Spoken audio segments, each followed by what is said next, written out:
मेरे सवाल का जवाब दे दो, तुम्हारा बच्चा कहाँ है? बेटा ही है ना? बेटी तो नहीं है?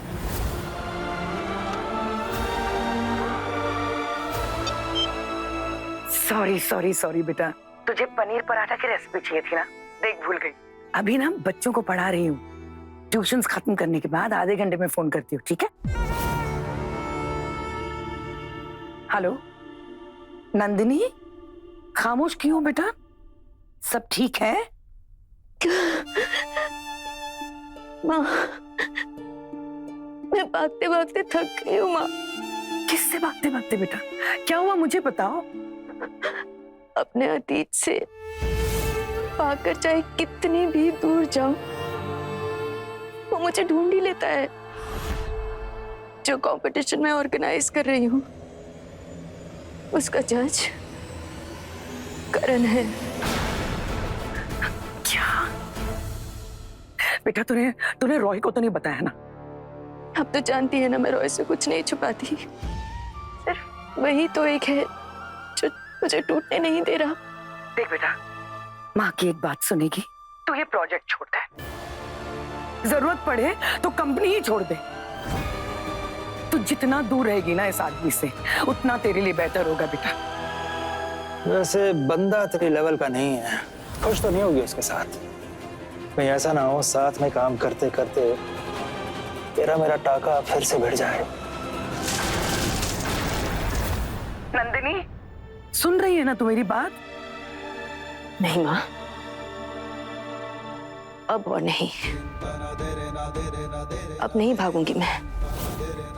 20 साल पहले मैं उसका सामना नहीं कर पाई,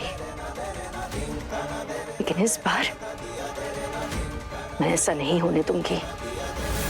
अब की बार मैं करण बिंद्रा को उसकी जगह दिखाकर रहूंगी।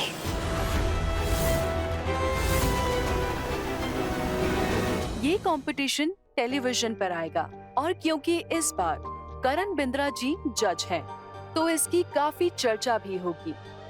एसकेएम में इस बार अगर जज करण बिंद्रा जी हो तो? आई डोंट नो क्या पसंद है तुम्हें उसमें। उसके इंटरव्यूज देखे, she is so arrogant.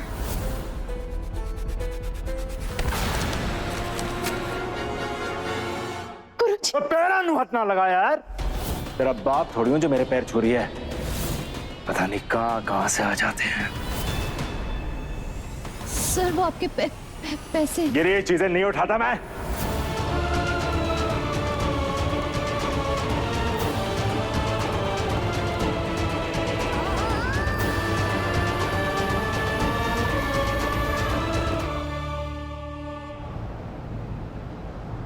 Aunty please रोना बंद करो यार। ऐसे इंसान के लिए आंसू बहाकर क्या फायदा।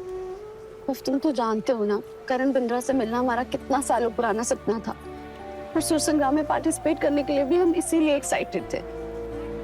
हम सोचते थे उनको अपनी आवाज सुनाएंगे ना, और हमारी आवाज सुनकर अगर उनके चेहरे पर थोड़ी सी भी मुस्कुराहट आ गई ना, हमारा जीवन सफल हो जाएगा। लेकिन उन्होंने तो हमें। आनंदी, जरूरी नहीं है ना कि एक अच्छा कलाकार एक अच्छा इंसान भी हो। और तुम करण बिंद्रा को अपना गुरु मानते हो, राइट? तो उनकी म्यूजिक पर फोकस करो ना। वो आज जिस मुकाम पर है, उस मुकाम तक पहुंचने के सफर से इंस्पिरेशन लेकर जिंदगी में अपना रास्ता खुद बनाओ। और देखना, मैं कह रहा हूं, तुम करण बिंद्रा से भी ना बेटर सिंगर हो, क्योंकि एक अच्छे सिंगर होने के साथ साथ तुम एक अच्छे इंसान भी हो। तो तुम करण बिंद्रा से बहुत आगे जाओगे। तुम हमारा मूड ठीक करने के लिए कितनी लंबी लंबी फेंकते हो ना। पकड़ा क्या क्या?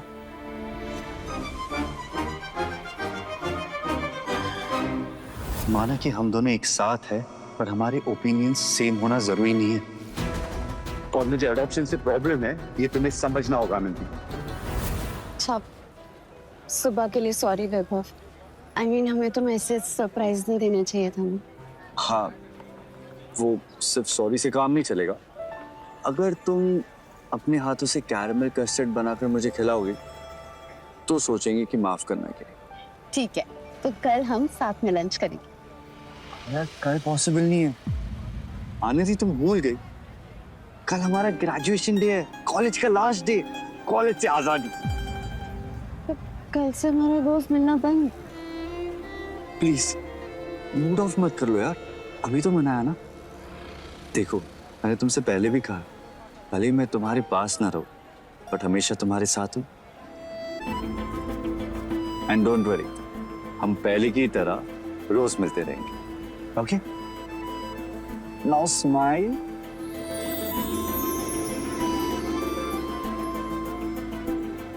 चाय ठंडी हो रही है।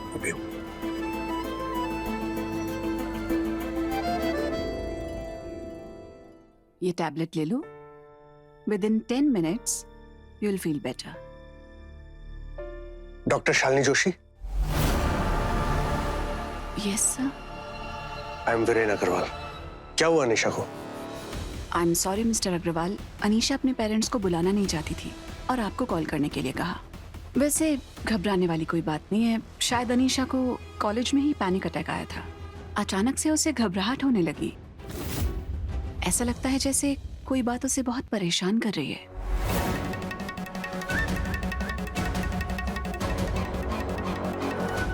हम 2 मिनट अनीशा से बात कर सकते हैं? Sure.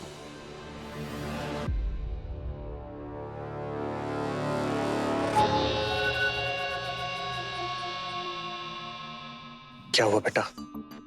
देखो कोई बात तुम्हें परेशान कर रही है तो हमसे बेझिझक शेयर करो। तुम सिर्फ हमारे लिए वैभव की फ्रेंड नहीं, हमारी खुद की बेटी हो।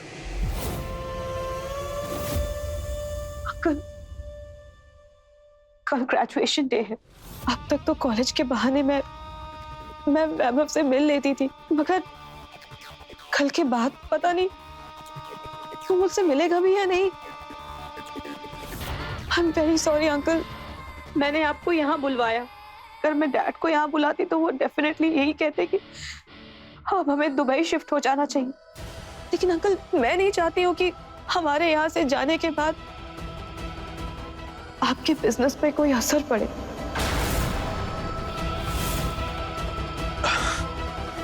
ये तो तुमने बहुत अच्छा किया कि अपने डैडी को नहीं बताया। देखो तुम वैभव की टेंशन बिल्कुल मत लो। तुम्हें और वैभव को साथ मिलाना हमारी रिस्पॉन्सिबिलिटी है। ओके? Thank you uncle. सुनो, ये पैनिक अटैक वाली बात अपने डैड को मत बताना। तुम हमारी जिम्मेदारी हो। हम डॉक्टर से बात कर लेते हैं। जी।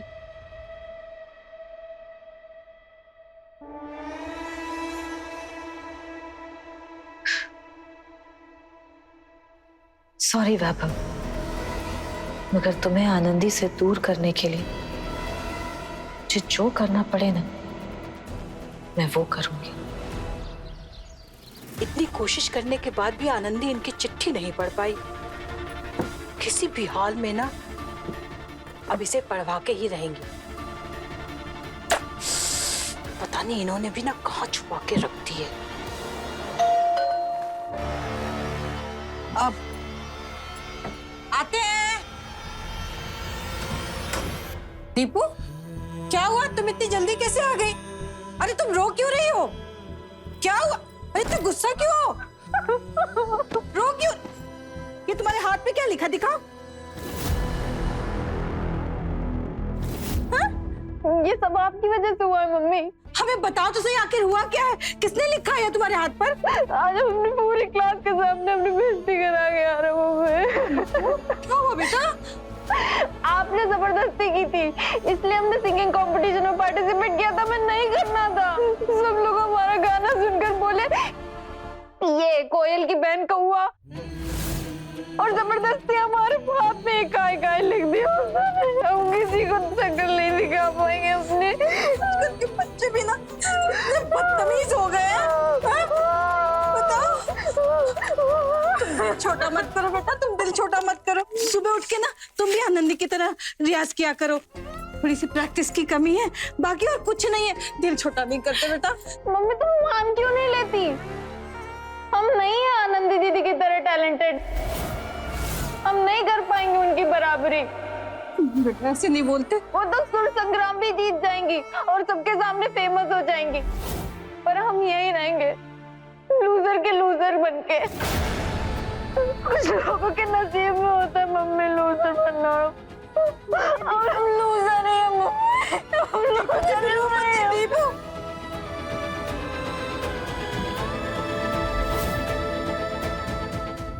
ए दिल जी ले जरा के लेटेस्ट एपिसोड्स कभी भी कहीं भी